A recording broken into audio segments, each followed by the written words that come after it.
welcome to another Lotus Box video. Here I am today.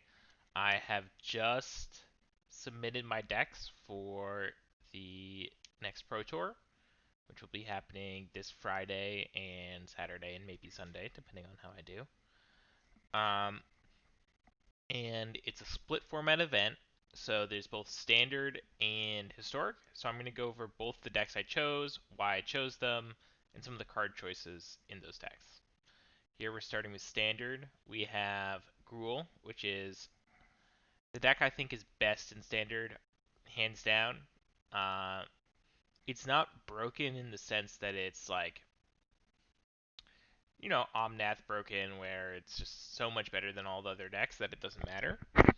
But it is broken in that it's better than all the other decks. It's part of the issue is that anytime you win the die roll, you're favored. Doesn't matter what they're playing, doesn't matter what they have. Like you're going, so 50% of your matches you're just going to be favored because you won the die roll. Other than that, the deck is very flexible, both in its curve and how it plays out. You can have very aggressive draws with Brushfire Elemental. You can have grindy draws with like Great Henge and Innkeeper. And then you can have removal draws with Fire Prophecy and Bone Crusher. And especially post board, you board in all this interaction.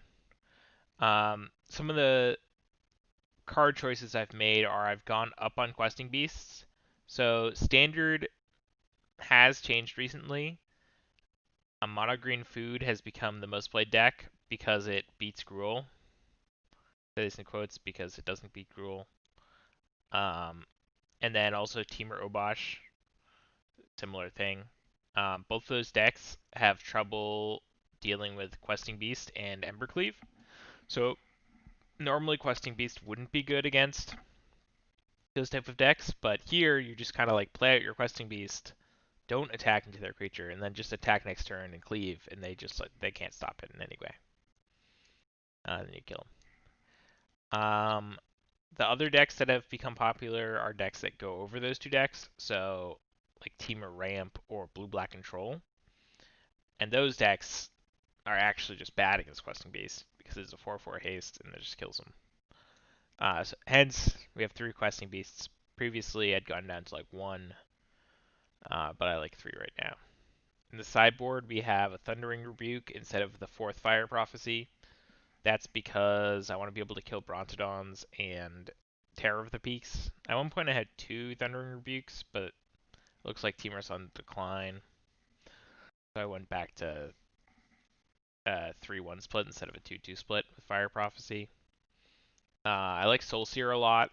Again, it's another answer to Terror of the Peaks. It answers Wicked Wolf. It's just, and in the mirror, it kills Lovesuck Beast, which is the most important card because it enables Great Henge. The last kind of weird sideboard slot is Garruk Unleashed. That's there for the blue-black control deck, which runs 4 Extinction Event. Otherwise, you'd be kind of weak to it because your good creatures are all odd, right? Your mammoths, your beasts, your giants, and like I was keeping in Scavenging Ooze solely so it doesn't get Extinction Evented, which is like not great because it's just a 2/2. So Garruk's just another way of dodging that because it makes even costed tokens. So now we can go to Historic. Historic, I made a much more interesting choice. So I am playing Blue-White Auras, which is kind of like Boggles. There's no hexproof creatures. The good part about this deck is that there's 4 Spirit Dancers and 4 Sarams. So Saram is a new card with Kaladesh, or I guess a new old card with Kaladesh. So whenever you cast an aura, draw a spell, or draw a card. The equipment and vehicle parts don't really matter. Spirit Dancer has a similar effect. Of course, Spirit Dancer also just becomes huge. So this deck is kind of aiming to use one of these 2 as a broken draw engines and just make giant creatures.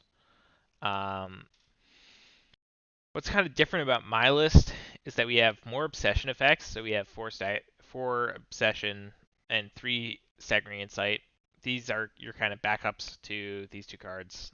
They keep the cards flowing. It's a very powerful effect, especially Obsession. Uh, and we have 3 Ornithopters. So I found that Ornithopter was the best way to have good draws without Spirit Dancer or Ceram. So that's why I have 3. Some of my teammates have one more farmland, one less Ornithopter, but I really like the Ornithopter hands, so I wanted to go up to 3. Filling out the deck, we have Alciad and Cartouche and Selfless Savior. All these things kind of enable are either auras or these two protect our creatures. Um, Here you'll see 4 Arcane Flight. I think flying is really important, and I just want an aura that gives flying for as cheap as possible, and Arcane Flight does that. Right? It's much better to have 1 mana auras than to have like Cartouche of Knowledge, which is the same thing that draws a card for 1 more mana, because you're already drawing so many cards, you just want mana efficient auras. Over here in our sideboard, we have 4 Hushbringers for goblins, 4 Baffling Ends for Black Red Sack, and the Mirror, and that's mostly it. And then we just have an assortment of protection spells and like Apostle for the Fade Bush decks. These two are good against like Extinction Event decks. I think the deck is broken. So there is matchups that you would think are like really bad, like Sultai or Black Red Sack, that are actually just not bad. Sultai especially, you can just outgrind them. That's where Sentinel's Eyes is really great because you just play out a SRAM and like play your Sentinel's Eyes, they kill it, and then you do it again. But flashing back your Sentinel's Eyes, now you're up cards. Um, yeah, and then Sack. Well, claim the Firstborn is obviously very good against you. You can use Altia to protect your creature, and you can just play around it. Their deck's not that good, so it's not that much of a concern. This deck can kill people turn 4 pretty easily. Overall, I just think it's the most powerful thing you can be doing, and that people won't be really prepared. There are cards people could play to be prepared. Uh, like if you wanted to play the best possible card, it would probably be Soul Shatter. I'm sure there's some other cards that just totally bone you. Red decks, if they have like 4 shocks and like three magma sprays post board, pretty good against you. Let's see what else. Any green deck you're just gonna crush. Any deck that's not doesn't have a lot of interaction for core Spirit Dancer is just it's a buy. You play Spirit Dancer on 2 and you win on turn 4 easily. So something to keep in mind. I think this deck is also excellent to ladder with because its games are so fast and it's really easy. You just kind of play out your cards, and your opponent usually dies. So you can do it while like I don't know, cooking or watching a movie, whatever. It's pretty nice as a deck. Um, so the I just think both of these decks are the best possible decks you could play. I guess blue white we'll have to see. It might not be as good as I think it is. Austin Bursavich is also playing it, another recent addition to Rivals. Um, One thing to note is that Lurrus is really insane in this deck, and there's plenty of times I just spend turn 3 putting it in my hand because it's so good. Yeah, you can just play it, play your auras, play your dancer, and just like go off again. It's like having a whole new hand. Um,